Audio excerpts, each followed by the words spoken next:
Welcome to Behind the Muscle podcast. Today's guest is an IFBB Pro bodybuilder. Today's guest is Ron Stevens. Ron, welcome to the podcast. Thank you. Appreciate it. Glad to be here. For sure, Ron. So I like to start each conversation, each podcast off by asking my guests the two same questions. The first question that I have for you is, who are a few of your favorite bodybuilders of all time? Well, I started looking at magazines in the late 80s, early 90s. So, of course, like Lee Haney was Mr. Olympia during that time. And then Flex Wheeler and Kevin Levrone came on the scene in the early 90s. And so I was fans of theirs and their physiques. And then Dorian Yates right after that. So I would say those four. Awesome. So, Ron, at what age did you start lifting weights? And then why did you start lifting weights at that age? I started lifting weights in high school to get better for sports because I was an athlete. I was like a 3-sport athlete. And so I started lifting when I was 16, 17 at home. I had like a little weight set at home like a lot of people had. And then in high school, I started lifting weights and I just saw that, my body responded better than a lot of people. And so that kind of got me going. Very cool. So talk to me a little bit, Ron, then about your childhood. You mentioned sports. So talk about the sports that you played. Talk about maybe any positive influences in your life during childhood, family, siblings. Just paint that picture a little bit for us, please. Okay. I was always a really good athlete as a kid. I was kind of known like in our area, like as, a really good athlete. I was a sprinter, so I was really fast. I was always I was always the fastest kid in our area during elementary school, junior high school. So of course that allowed me to be pretty good in a lot of sports. I was a good football player, basketball player. I played baseball until I got into the high school age group, and then at that point I started running track. So talk to me about your family influences. How was your relationship with your parents? Did you have any siblings? Just touch on that for a minute. Sure. Yeah, my parents weren't really athletes. So it was one of those deals where here we have this son that's this good athlete. We should just put him in sports, kind of thing. And I wouldn't say they were really pushing me and taking me to camps and taking me to all these different events. They would just sign me up and just go watch me play. I have two younger brothers, one that was 2 years younger and one that was like 9 years younger. And then I have a sister too that's much younger, like 16 years younger.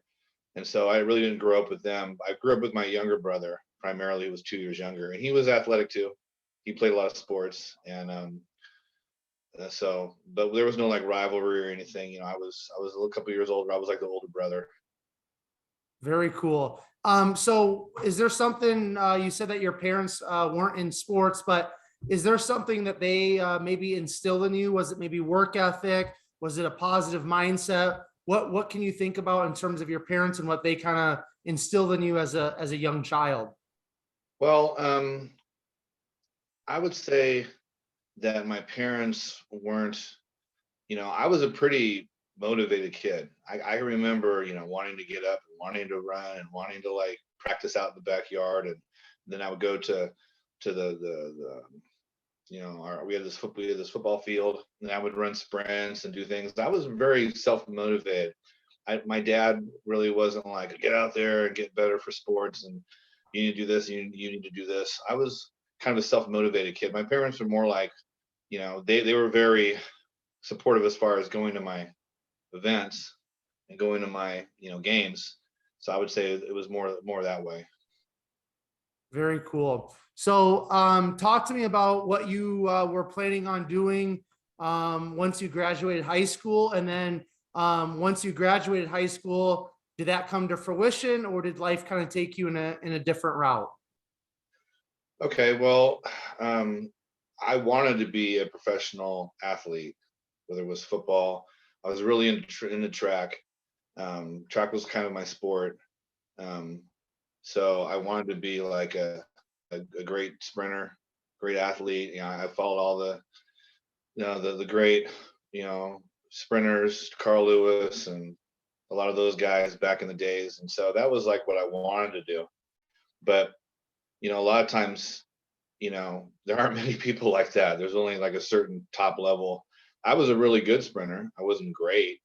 I was like one of the best in the county, but you have to be one of the best in the country to achieve that kind of level, like to go to the Olympics and so forth. So um, I wanted to, I went to college. I got accepted to San Diego State, and then I was thinking about playing football there, but then I decided to run track instead. And because I played football in high school, I was a good player, but I was great. I was going to have to walk on. I didn't want to do that, so I wanted to just run track. So what did you study at San Diego State then? Primarily at the beginning, I was just undeclared, and then after that, it was physical education.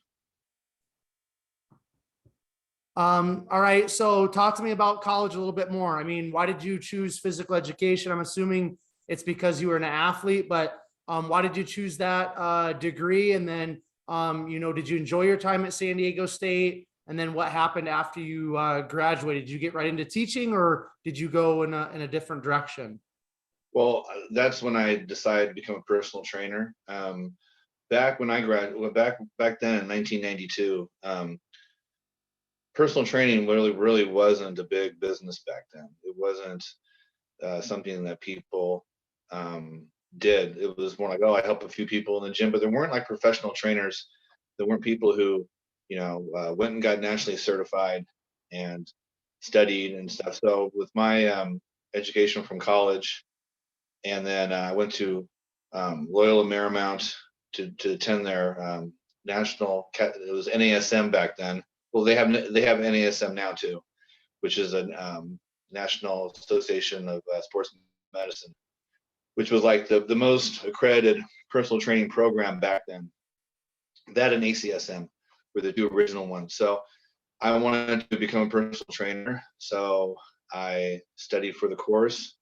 And back then, it was you had to be either a physical therapist or a strength coach or a certified strength and conditioning specialist to really personal train.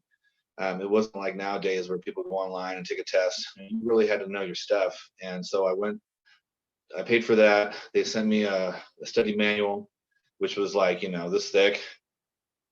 And I went and roomed with this guy who was a physical therapist up there. We stayed in the dorms. And back then, it was like a 3-day course where you had like days of lecturing, and then you had 1 day of practical exams, and you had to pass like within, I believe it was like 70 or 80% or greater to become certified.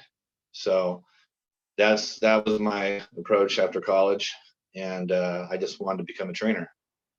So how did you kind of get interested in becoming a personal trainer? Because we're going to get it kind of into your age and being a master's athlete, but like you said, Right. back then personal training wasn't like we didn't have Instagram back then where everybody's a trainer and a coach. So how did you gain that interest in personal training? You know what? I just I enjoyed lifting weights so much, and it was something I was good at. And at that point, I did a couple contests, local contests in San Diego, and did really well. And I got into the bodybuilding from a friend who was competing. He was getting ready for a show, and he needed a training partner. So he said, "Hey, you mind training with me, for my upcoming show?" And so I started doing that with him, and I was making all this progress. And he's like, "Why don't you just jump in the show?" So I jumped in the show, and that was right at the end of college time, and so it just was like the next transition, I think. Back then you didn't see trainers walking around training people in the gym at all. You didn't see any of that. So that was something that I thought I could do and I could be good at, and that it would be a job I would enjoy. I could be my own boss. There was a lot of factors that I liked. So it was just a continuation, I think, of just my education in school and getting certified, and then doing a few bodybuilding shows. Absolutely makes sense. So talk to me then, like you said, you started strength training around 16 or 17 in high school for sports.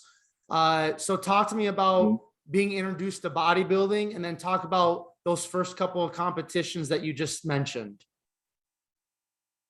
Okay, yeah, I like I said earlier, I was like 16, 17, working out at home with a little like gym, like a little gym, a little bench and some free weights that my parents got me because they saw that I was into it. And I would go out in the backyard every night and I had like, I would do like this little routine, for my body and for my legs. I didn't really know much.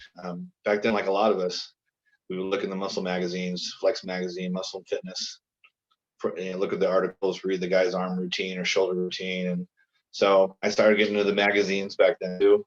And the old ones, the old school ones. And so then I made a lot of progress. I was one of those kind of kids that you would see that just, wow, like look at his arms, look at his shoulders, look at his leg. I was always a muscular kid. Growing up, I was always lean with abs, just small, just a smaller version. I was never like overweight and had to like lean down. I was always a lean, muscular kid. So someone like me, takes to weight training pretty well. And I started making a lot of progress. And of course, when you're like a teenager and you're making progress in the gym, that just inspires you to keep going. And I kept going. And then as far as the bodybuilding started, I was just a regular guy working out in the gym, but he had a good physique. And like I said, my buddy was training for a show. He said, hey, jump in the show with me, because I was making all this progress with him. I was actually, outperforming him like in the gym. And I was always strong too.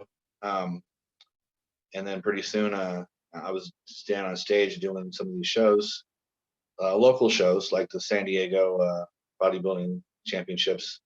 I got second place my first show, and then I got second place my second show, and then I got third place my third. I was doing like one show a year, and just kind of getting my feet wet. And like a lot of people, I'm sure that you talk to, as soon as they do their first show, they kind of get hooked. They like the whole lifestyle, and it's kind of a natural high to be up on stage and showing yourself and all the hard work you put into it. So that's how I started, was doing those first few shows way back in the early 90s.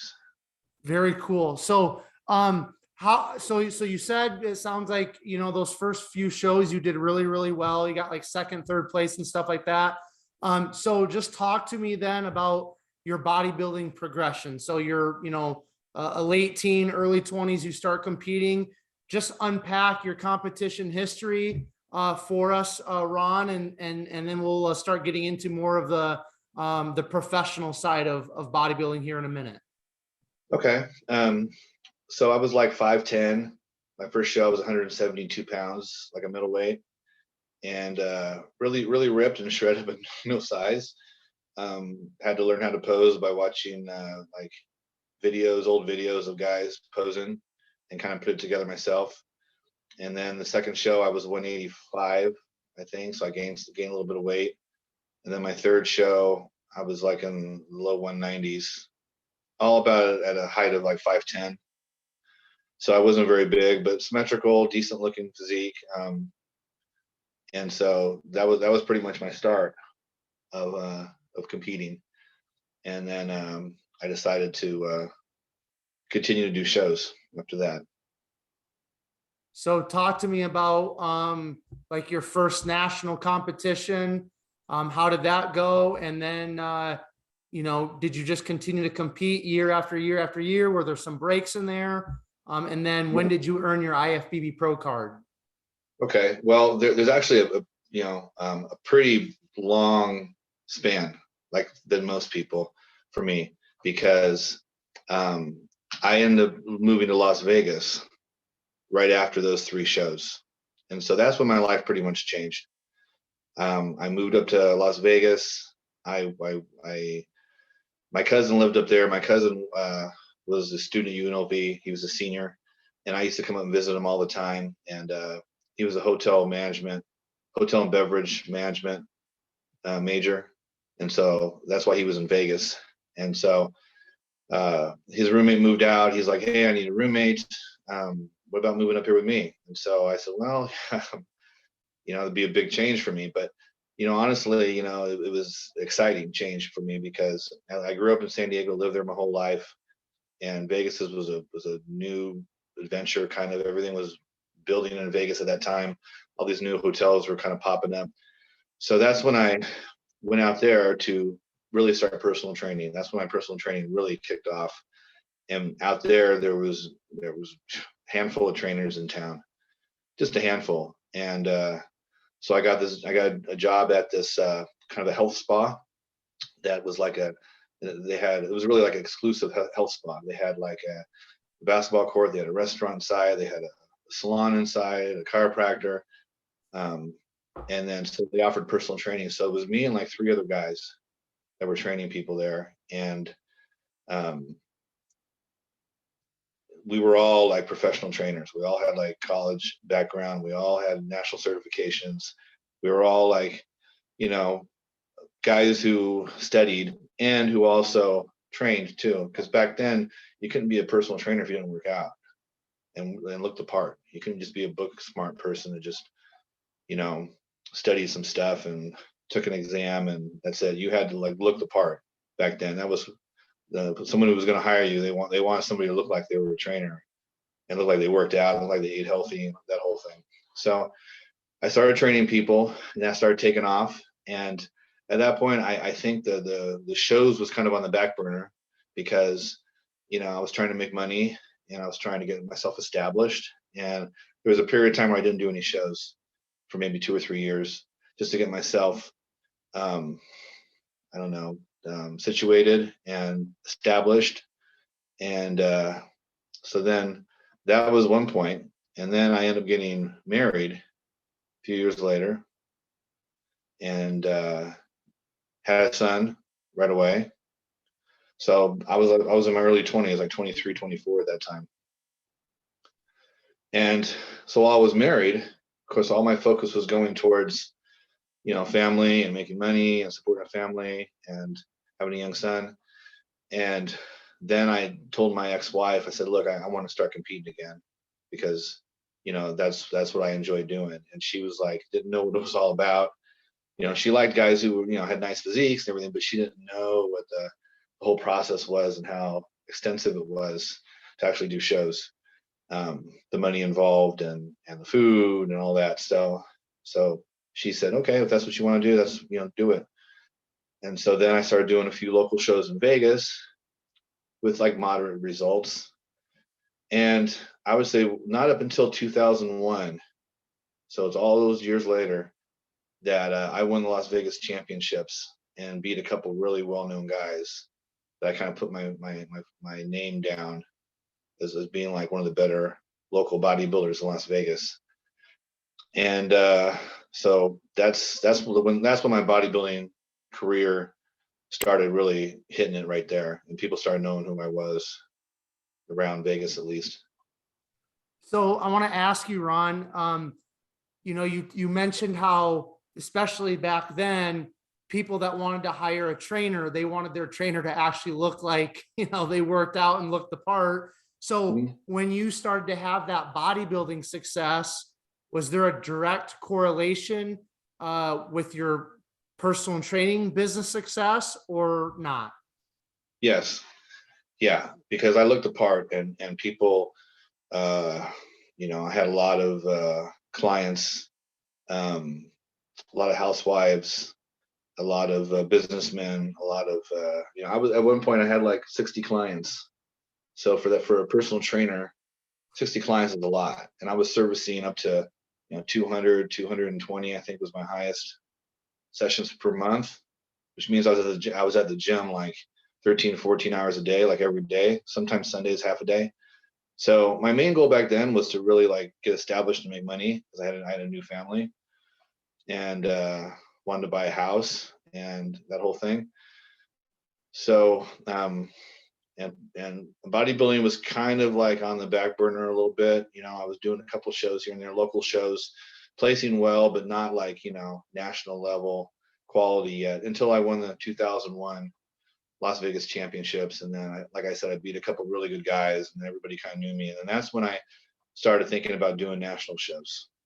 So let's talk about your first national show, and then just kind of continue to talk about your competing from that first national show. Did you continue to do like the nationals, USA's? What did that look like, Ron? Okay. Well, since I'm 52, so I've been around for a while and I've competed for a while. And like a lot of guys in my age group, they can probably attest to this. People didn't just go right to the nationals and USA's after winning a local show or overall. Most of the big guys in the gym that are ex-competitors said, "Hey, look, you gotta win a couple big shows with like a lot of competition in California or Florida or Texas or some of these other big states that are big in bodybuilding, Ohio, New York.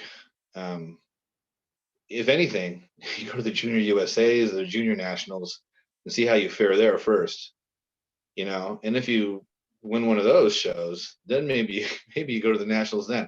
Nowadays I hear people going, "Oh, I'm going straight to the nationals." Okay, well, that's not the way we did it back then, but the competition was pretty fierce back then too.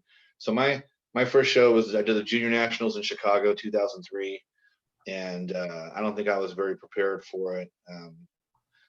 When you go to the national shows for the first time, and I didn't really have a lot of mentors. I had a few people in Vegas, but not a lot that were really. So I think I was a little bit out of my zone there, and I ended up placing like in the top 15, but it wasn't anything substantial. So from that point on, I kept doing local shows in California, in Arizona, Vegas, of course, and I would jump into a national show probably one every year because I was winning these local shows, but I wasn't to qualify for the nationals. So I would go to the nationals, and I would do the USA's. A few times I did North Americans when they were either in Cleveland or Pittsburgh. Did the nationals a few times in Dallas and in Florida with not really good results. Top 10. So I was in the top 10, but I was never cracking the top 5.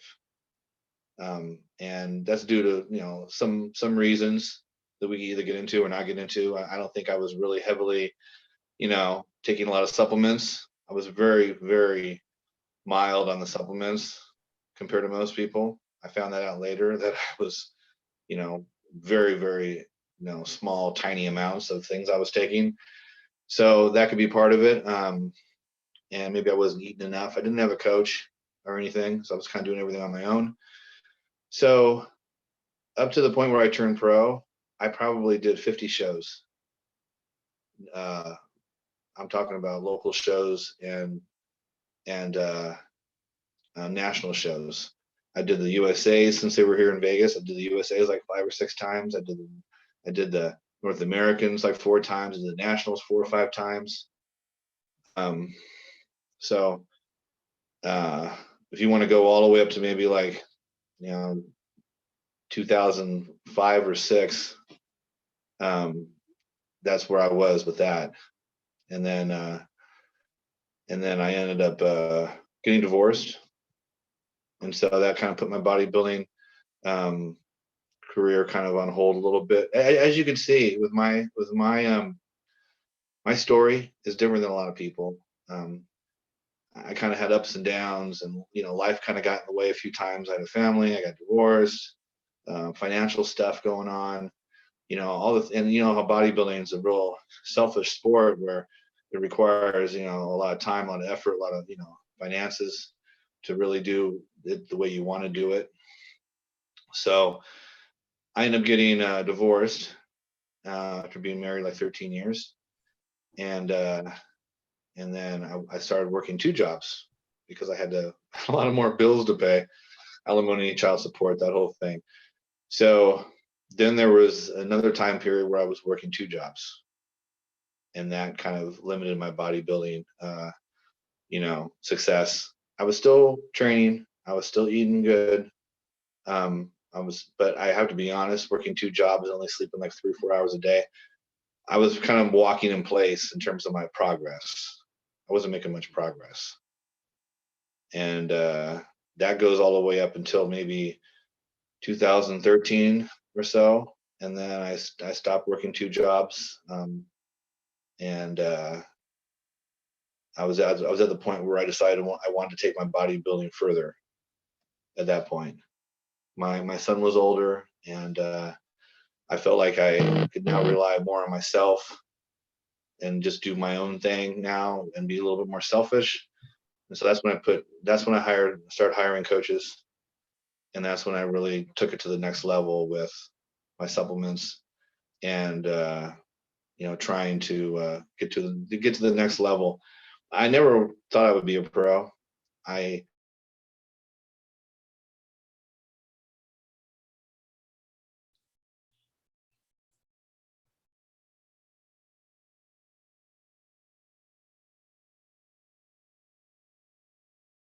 Are you still there, Ron? Yeah, I'm still here. Okay, Can you hear me? you froze for a minute, so Okay. just pick it up from where you're talking about. Just you started hiring coaches, and you were never really thinking you're going to be a pro. Yeah, I didn't really. I just I wanted to be like a top. I thought my ceiling was a top amateur, and which was I was okay with, because I only select people become pros. There's a lot involved, and so I started hiring coaches like 2013, and my first coach was Lane Norton. Really smart guy. He taught me a lot, and so I was working with him. Well, actually, before that, I worked with George Farah for a bit with mixed results, and then I hired Lane Norton, who kind of increased my knowledge with nutrition.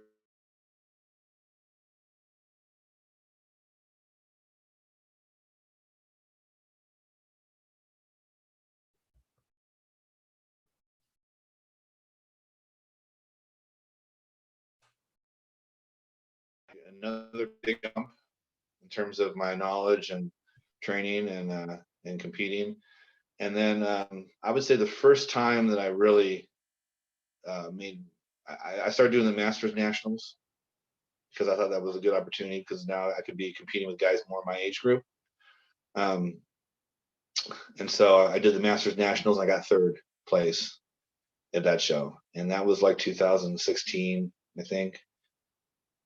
And that was when I said, okay, all right, I think if I take this further, take it a couple notches up, I think I could maybe turn pro. That's what kind of inspired me. So that's when I started, after all these years of training and eating, and I've had a few injuries along the way, surgeries, the kind of little obstacles. At that point, that's when I started really to focus on bodybuilding, to try to turn pro. And what year was that, Ron? Like 2016. Okay, very good. So before we go any further, I want to ask you, because like you said, you are 52 years old. You've had some ups and you've had downs. That's typical for all of us within life. But I feel like your story can kind of really touch some people, and maybe help them navigate maybe some of their own personal struggles that they're going through. So are you okay just if I ask you something about your divorce, or would you prefer not to talk about that? No, that's fine. It's Okay. good. So, when all of that happened, you said you were married for like 13 years, you had a son, and then after that happened, you said you had to go work a couple of jobs. I mean, was that really tough for you, like mentally? And if so, how did you kind of work through that time of your life? It was a very tough time. It was probably the toughest time of my life, because um, up until that point, I really didn't have a lot of trauma or issues. My life went pretty smoothly with no real difficulties. And then so when I got divorced, I was hit with this alimony. I was hit with child support, and you know, uh, and then the finances part. I was always a good trainer. I always did well training people, but I needed to make that extra because now I had to pay for all my stuff and then pay for my son, who I had joint custody with. So I want, make sure that people realize that I was still a father. I still did many things with my son, but my ex-wife had him 4 days a week. I had him 3 days a week, which was established in court. And so I had alimony, I had child support, I had my own stuff. So I had opportunity to work another job. And so I did that. And it was I worked 2 jobs for 10 years with minimal sleep. And so I worked in the nightclubs out here in Vegas. I was able to get a decent job out here in the nightclubs. And if anybody's been to Vegas, they know that at that period of time, the nightclub jobs were good jobs. You made good money. You made a good living. So I was able to take care of my son correctly. I was able to, give my ex-wife, her alimony, and then I was able to also take care of my own needs too. So how did you, as you said, it was probably the, hardest time of your life or most difficult, like mentally, right? There, like you kind of said or alluded to, there's some trauma there when you go through a divorce and have to work 2 jobs, you're getting minimal sleep, and maybe you thought you were a failure or something. I'm not for sure, but mentally, Ron, how did you kind of work through that time in your life in terms of it being very difficult? Well, I'm a big believer in just keep pushing forward and keep a level head. There was probably a 6-month time after I got divorced. I'd say probably 6 months where I'm like, oh man, what am I going to do? Like everything that I had set up is now, and everything, all my ideas and goals and so forth were all, intertwined with her. And now it's no longer that way. So I had to kind of figure out, like, how am I going to move forward in this direction? What's best for me, what's best for my son. And so there was like a 6-month period where I was like, I wouldn't say depressed. I would say more like just extra worried. And so I used the gym. The gym was really beneficial for that. I kept training hard, kept going to the gym every day. My goal necessarily wasn't to bodybuild, but it was and be a competitor. But I still trained like I was, still ate like I was. I didn't miss meals and stuff like that. I think I used that as a real crutch to help me get through that point. And after like 6 months, I kind of got back on the horse again, and I started moving forward, and then I was okay after that. Very cool. In terms of goals, whether it's bodybuilding goals or life goals, Ron, do you write your goals down, or do you just kind of store them in the back of your mind? There was a period where I was writing them down, but more or less, I have like 3-month goals and 6-month goals, and a year goal. And there was always something I would try to accomplish in that year's time. But yeah, so because it's amazing when you look back like a year ago at this same time where you were, and it's always different than you think. So you'd be surprised what could happen in 1 year's time. So yeah, I'm a real structured person, and I have like a notebook and I write things down. I'm one of those people that write like a list of things to do for the day, and I cross them off once I do them. I'm just that type of person. So I've always been pretty much goal oriented. And then is that something with your personal training clients then, Ron, do you kind of encourage them to have goals, or do you guys set goals together? What does that look like in terms of trainer client relationship with goal setting? Yeah, when I first meet them and talk to them, I do like a consultation with them, like most people probably do. And we sit down and we go over like short-term goals, things they want to do, and then maybe long-term goals. And I'm very honest with time frame and how long it's going to take, because a lot of people don't really understand how long is it going to take for me to do this, or how many months should it take for me to lose this much weight. So I kind of try to be very realistic with people and say it's a lengthy process.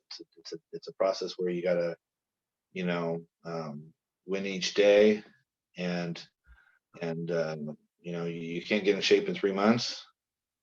And the more you put into it is the more you're going to get out of it. I stress that a lot. So, because a lot of people will say, oh yeah, I want to get in shape in 3 months because I'm going on a cruise or I'm getting married or whatever. What's it going to take? And I'm like, well, 3 months is, not a very big time frame. And well, what's it going to take? I said, well, you got to do this perfect and this perfect and this perfect and this perfect and this perfect. And that might be too much for you right now to put on your plate. So I'm very realistic when I talk to clients, and but we always have short-term goals. And some people I measure their body fat, other people I don't. Other people I check their weight so they feel like they're making progress weight-wise. Other people I'll do like girth measurements and check their measurements. So, oh, you've lost inches here, you lost inches here. It all depends on the person. Each individual is different. There are some people that I'll start with, and they're like, I want everything. I want the diet. I want the cardio plan. I want the nutrition plan, 100%. I want to, train with you 4 days a week or 5 days a week. I want everything. And, how much does it cost for this? Well, this is how much it costs. You went, okay, I'm in. There are people like that. And there are people that just want to meet with you once a week or twice a week and still like to go out to eat and want to enjoy life still and have a good, quality of life, but want to feel and look better. So for those people, we'll cut out little things like we'll cut out soda, we'll cut out, eating late at night, and we'll cut out little things like that. So I try to be, very malleable to the person and their goals and what they're looking to do. I don't force anything on anybody. I want to see what their approach is and what they want to do. And then as far as how they want to take it, then I'll push it.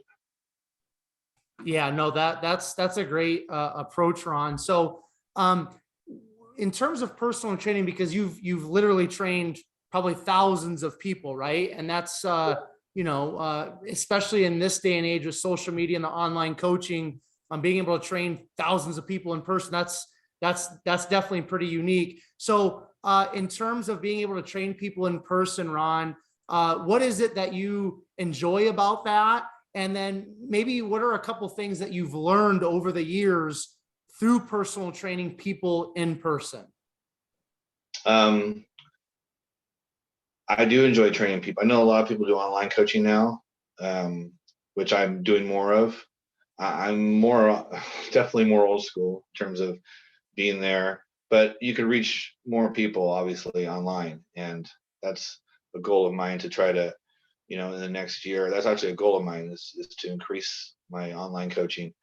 But what I've learned with training people one-on-one or doing groups of people is that you have to find something that they enjoy or they like or they want to talk about to make their time, with you better so that they feel good about it. Because a lot of people don't like to work out and it's a commitment. They feel they have to have an appointment to come in and train with you. So I'll give you one example. There was this guy that I used to train, this older guy, and he never would talk to me in the gym, while we trained.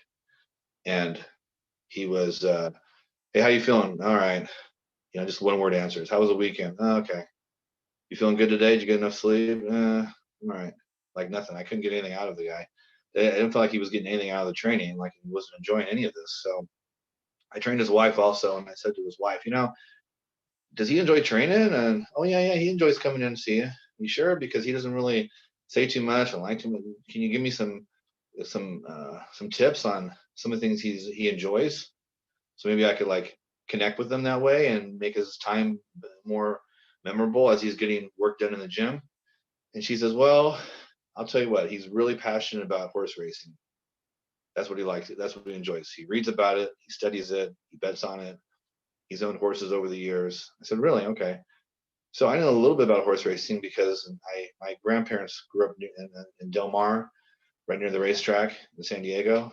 And so I was familiar with a little bit, but I looked up more stuff and studied more. So the next time he came in, I mentioned horse racing to him, and his eyes lit up.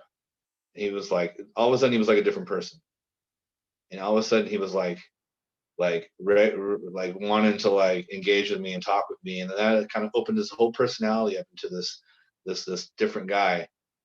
So I think that that's something that over the years I've learned how to do, and I've become good at, is to connect with that person, whatever they're interested in, and try to, for me to be very diverse and not just come in and pound them with like reps and sets and eating and stuff, and make their time more enjoyable by learning what they like and what they're into, and then patterning myself to accommodate that.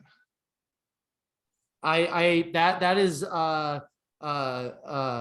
some great words of wisdom and advice right there. Because I also, I'm younger than you are, but I own a gym and I do a lot of, all of my training is in person, and I actually enjoy connecting with another human being face to face. I love listening to them and having that relationship in the gym.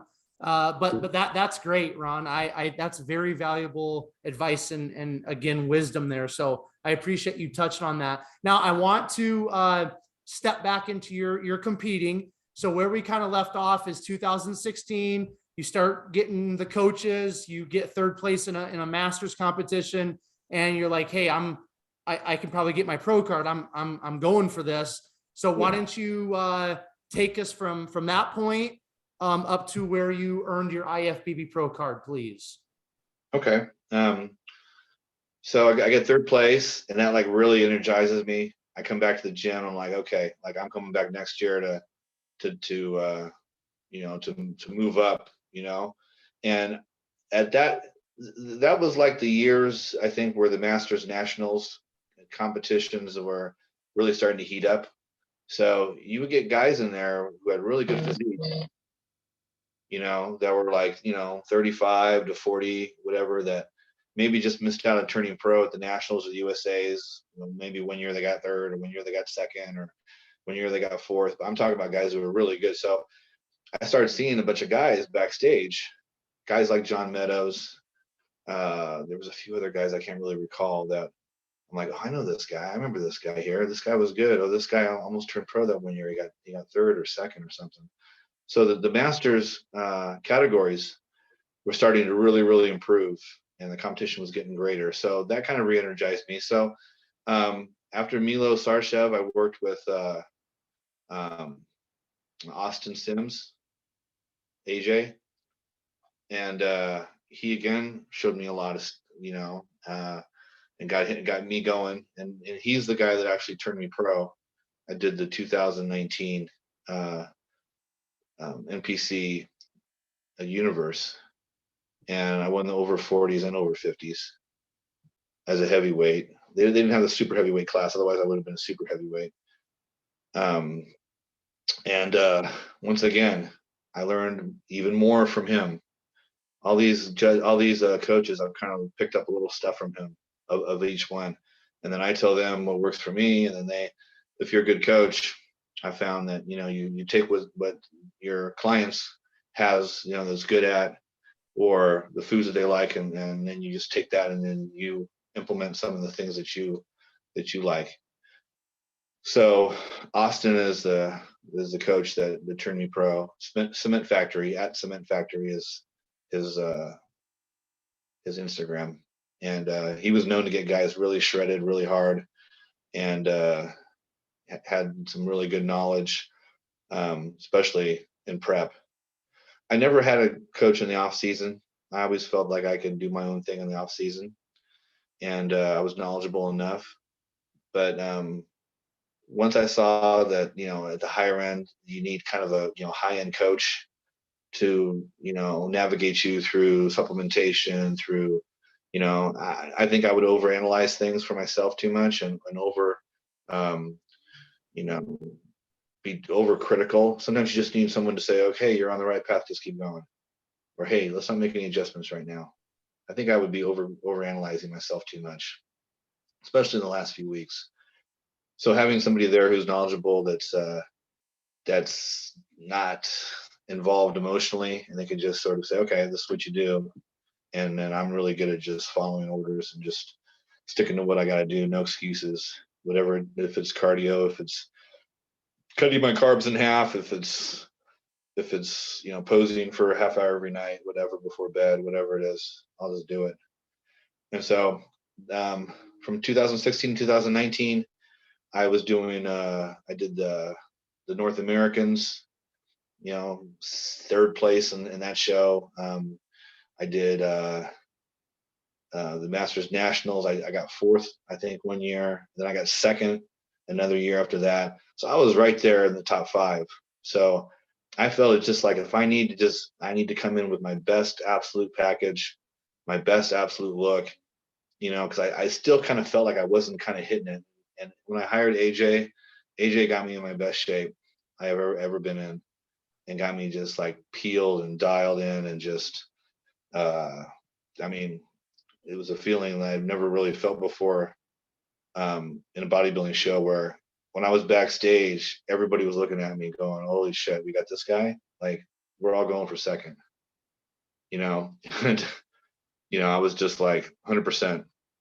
And even the coaches and expediters back there was a couple pros like Juan Morel and Akeem Williams and Fred Smalls and a few of these guys that were backstage, and they saw me and they were just like, okay, well, we're all going for second place now, guys. So, and that really, really got me confidence. I went on stage and presented myself really well, posed my ass off. And then, like I said, I won overall, won 40 and 50s. I won both. And honestly, I probably could have done the open and won that too, because I was better than him too. Not to be cocky, but that's how good I looked. So what was that feeling when you received your IFBB Pro card? And that's something, once you get that pro card, that's a title that can never be taken away, and it's something you're going to have with you the rest of your life. So what were some of the feelings and the emotions when you knew that you were now a IFBB Pro, Ron? Like I've chronicled with you, like, my journey's been a long journey, and a long bit of training, cardio, eating right for 30 years, really. So 25 to 30 years. So when I really had a hard time not tearing up on stage, to be honest with you. All these emotions rushed back to me, and I couldn't believe it. It was almost like surreal, like a lot of people would probably say. I never thought it would happen. I was always confident in myself. I never gave up. My dream of getting better and improving. And then when I thought I could turn pro, I put my foot down on the pedal and just kept pushing it every year. But I have to tell you, this one thing came to mind when I turned pro, and it was when I was walking off the stage. I was walking. I had my trophy and all that. And I was walking back to get my bag. The thing that stuck out in my head was all the years I did cardio with nobody around, and I was, I had to do 45 minutes or an hour. Let's say I had to do 45 minutes that day, and nobody was around. Nobody was pushing me. Nobody was screaming in my ear. No one was saying, "Hey, you gotta get this 45 minutes done." And I stayed on the stairs, and I wouldn't get off until my 45 minutes were done. There was many days like that where I could have easily quit early, left early. No one would have known. No one would have cared. But I knew, that I couldn't, quit early. So all those times that I didn't quit, and I stayed on the machine and finished, like, it all worked out. And the end result was I reached my goal, and I have to say that I was never a person to quit early on a workout, quit early on cardio. Oh, I have to eat 6 meals a day, I'll only eat 5. Like, I did everything to the T. And so I think all those years of doing that got me to the point where, when I turned pro, I look back and it all kind of rushed back to me, like, all those moments where you could have stopped early, you didn't. And now it paid off. Love it, man. So talk to me about your pro debut. And then I know you've been on stage a couple times this year. So what was your pro debut? How did that go? And then let's just bring up your competition history up to this point. And then I've got a few other things and we'll close it out. Okay. Okay, good. After I turned pro, which was like in July, I talked to my coach and I said, "Hey, what do you want to do?" And he goes, "Hey, how do you feel?" I said, "Well, there's a Pittsburgh Pro like in 6 weeks." And he's like, "You want to do it? You want to like just keep dieting? I know you've dieted like 16 weeks or whatever it was." Yeah, I usually diet 16 weeks for shows, sometimes 20. It depends on where I think I'm at. So he's like, "Yeah, I think you could do it." So I dieted another 6 weeks and jumped into the Pittsburgh Pro, and it was a Masters show, and I ended up getting fourth my first time out, and really thought I deserved higher than that. Like, I thought fourth was kind of like I don't know, like, oh, here's a new guy, we don't know who he is kind of thing. So we'll give him fourth. I really thought I was in the running for first or second. So that was my first pro show, but top 5 is okay. I think the top 3 guys got paid, so I missed out on that.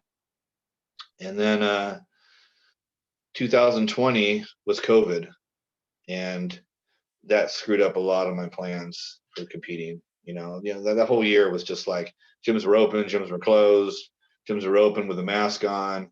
So 220 was kind of a wash for me. I kept training. I trained in my garage when the gyms were closed. I did some like band work and stuff, and I had like some light dumbbells. So I kept doing that. Kept walking around in my neighborhood and in the parks and do my cardio. But I didn't compete 2020. So then I was really eager to get 2021 going this year. And so this year I've done 3 shows.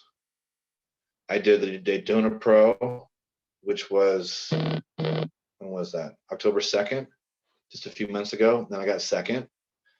Once again, I thought I should have won that one. I mean, no. If you look at the pictures, I clearly beat the guy, but somehow he won. And then I did the Legion show in Reno about 6 weeks ago, 5 weeks ago. That was October 22nd, 23rd, 24th. So once again, I got second in the Masters. Really close call. I got like half the first place votes, and the other guy got half the first place votes. He beat me by 1 point. So I got second in that one.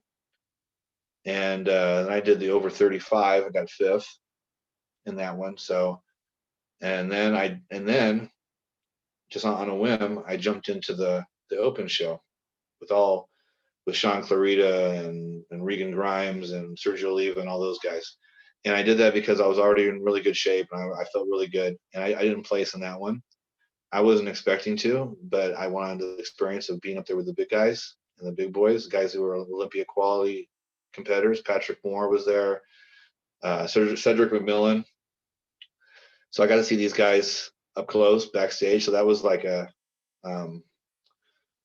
was kind of a thrill for me to be backstage with those guys, lined up with those guys. And I felt like I held my own, and that's all I wanted to do, is hold my own on stage with these guys, and got some good pictures. And so that was October 22nd, 23rd. So that's where I'm at. And now I'm in my off-season mode and cleaning my system out and kind of rebooting my system, and then going to look at the schedule and see what I could do next year. Awesome, Ron. That's pretty cool, man. Just to be 52 and still being able to step on stage and compete.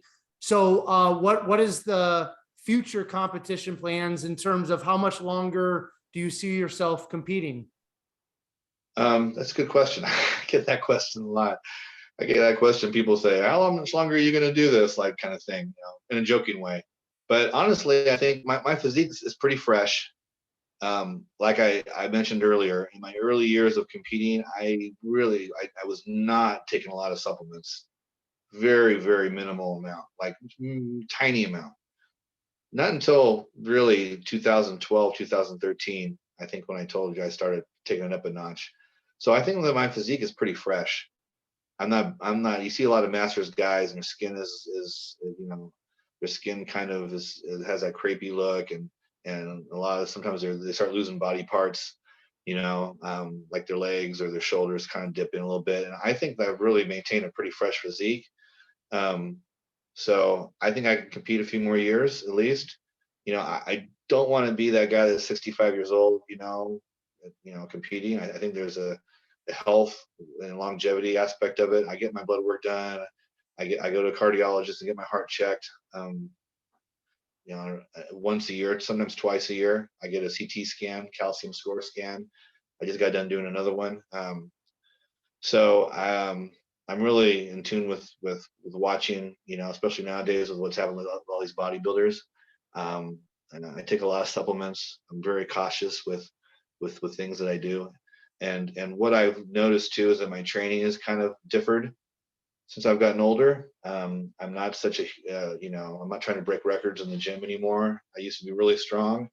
And I see these guys on Instagram, doing 7-8 plates aside and a hack squat and stuff like that. And I just don't think I need to do that anymore. Like I can slow down the motion and do 3 or 4 plates. And I've done that. I've done that with everything. There's certain exercises I don't do much anymore. I don't deadlift anymore because the risk reward isn't there for me.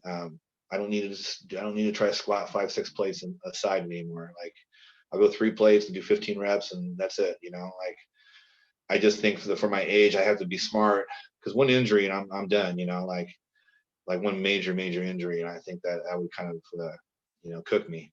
So I'm real cautious. I'm not trying to lift the whole gym. I don't lift with my ego anymore. I try to make the muscles, fill the muscles, while I'm training. I still push it and I still go as heavy as I can. So I'm not trying to say that I go in there and do a wimp workout. I just am smart. If I feel good, I'm like, okay, let me stay there. Do I need to do 140-pound dumbbell presses or 150? No, I'll stay with 110s or 115s and do them correctly and slow the motion down with the negative so that I'm feeling it more. So that's different. I've shifted my training in a different phase now.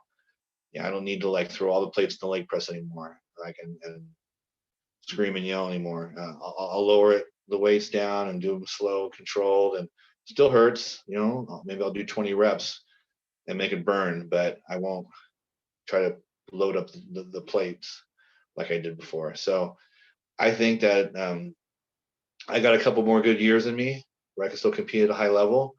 I'm going to do primarily master shows because I think that's where my niche is. Doing the open show was fun, and I like to jump in an open show, but I don't have any, ideas that I'm going to win an open show or anything. I think I could still, sneak in there and get in the top 7, top 6, in a open show that, if I come in really dialed and really good shape. So that's kind of where I'm at. Great. So a couple more things here, and then we'll be done, Ron. In terms of recovery and what you do outside of the gym, because we know that's very, very important in terms of muscle growth and longevity within bodybuilding. What does your recovery look like? Do you get chiropractic work done? Do you get regular body work, massage stuff done? Is there anything like that? Or is it more just you focusing on your training and nutrition in terms of the longevity? Well, I do cold plunges a couple times a week. I know a lot of people believe in this. It's very similar to cryotherapy for recovery. Another thing that I do often is I get the Graston technique done, where they have the metal stick and they go over certain areas to break down adhesions and scar tissue. I do that in my legs a lot because my legs, it seems like, especially hamstrings and quads, get all knotted up. I used to get a massage once a week, but now I've cut that back to maybe like once every 3 weeks. And I think just overall, just since I've trained for so long and I'm pretty in tune with my body, I don't feel like I need to go hardcore like 6 days a week in the gym. I'll do 5 days a week. I'll do like 3 days in a row, day off. I'm more instinctual with my training now. If I feel like I need a day off, I will. there's times I've done legs twice a week. There's times I've done back twice a week. I usually rotate that off and on every other week. But like a few days ago, I did legs really hard. I was supposed to do legs twice that week, and I just felt like I wasn't recovered yet. I was still achy in knees and everything. So I didn't like push it like maybe some people would. And that's just from years of training. And I think that was a really good decision because, I came back the following week and had a really great leg training day without feeling, aches and pains and knees and all that stuff. So more instinctual, I think too, is helping with my recovery also.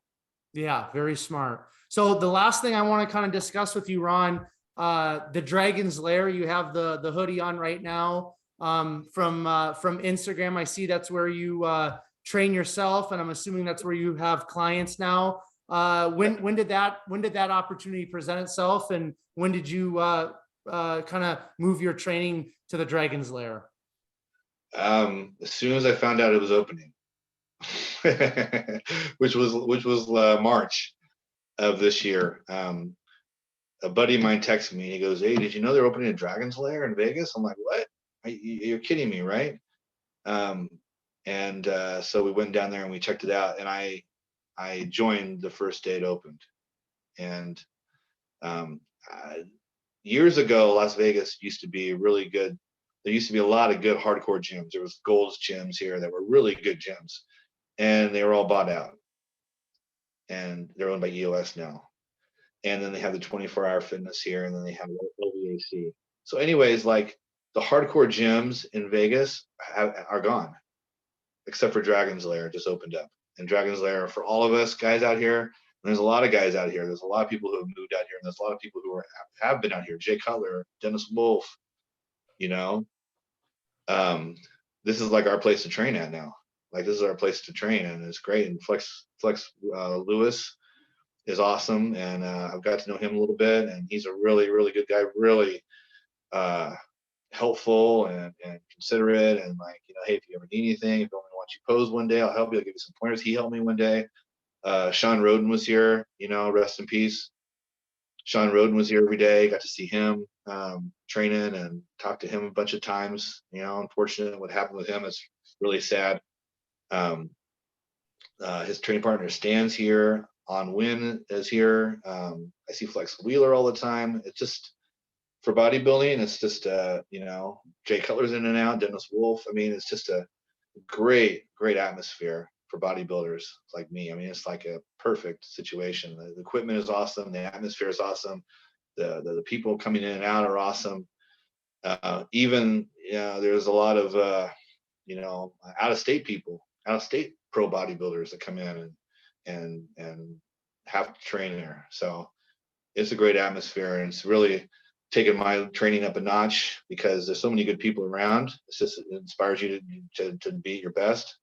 There's always somebody getting ready for a show, dieting. There's a bunch of guys doing the nationals next week that are getting ready, and then I was getting ready with my other buddy who was getting ready for shows, and then all the pros that were getting ready for shows this year.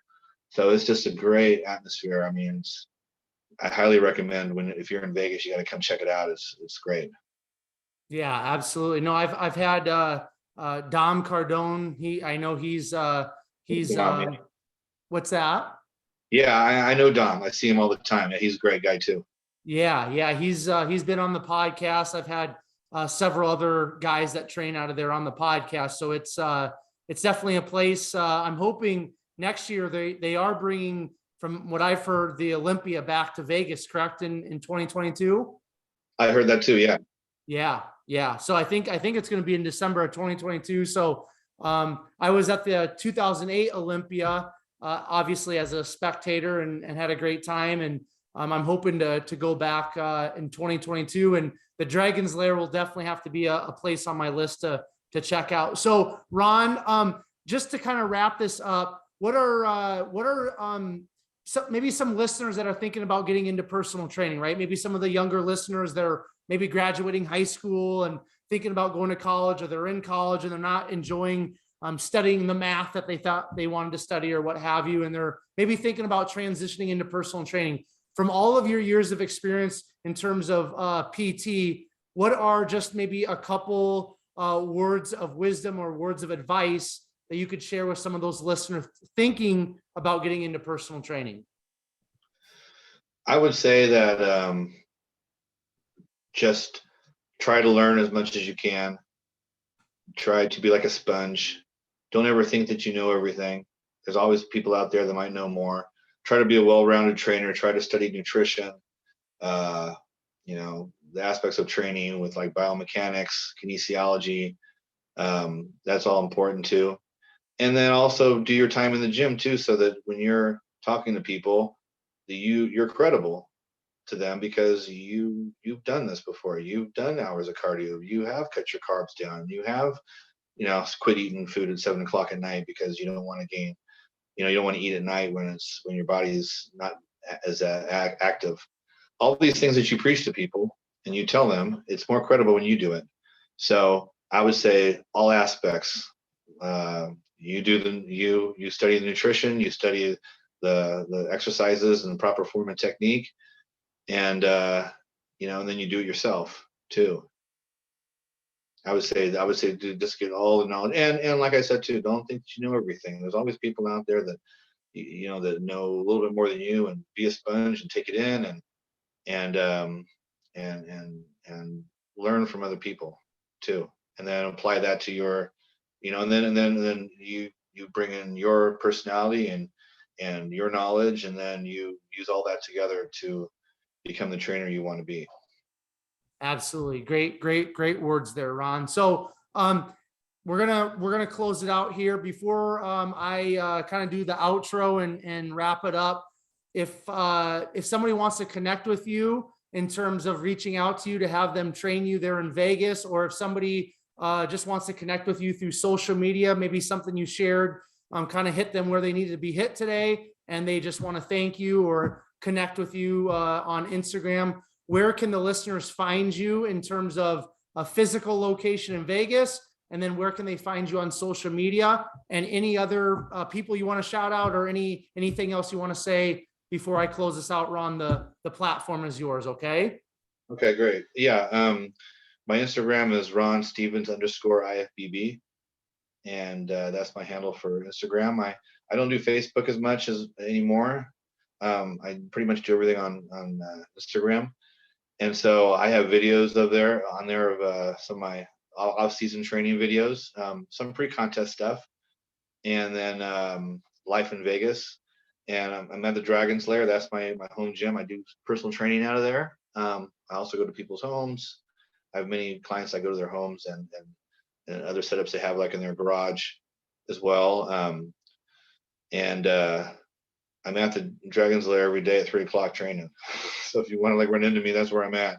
3 o'clock every day, but Sundays. I take Sundays off. Sunday's my day off, no matter what. So that's the best way to get a hold of me for personal training too. You can always message me on there. I also have my email on there as well, so you can always email me if you want to do that. And I'm always eager to talk to people, to answer questions, or to do any online coaching. Or if you're in Vegas, I could train you here too. Any place that you want to go to. Some people prefer to train in their own gyms. Other people, we can go down to Dragon's Lair and I can show you around and train you there. Excellent. Why don't you give out your email right now, Ron? Because some people listening, especially if they're a little bit older, they might not have Instagram. So what is your email? Okay, my email is stay, the letter Z, and then N like Nancy, and then Vegas, VEGAS. So it stays in Vegas at Yahoo. Perfect. All right, Yeah, Ron.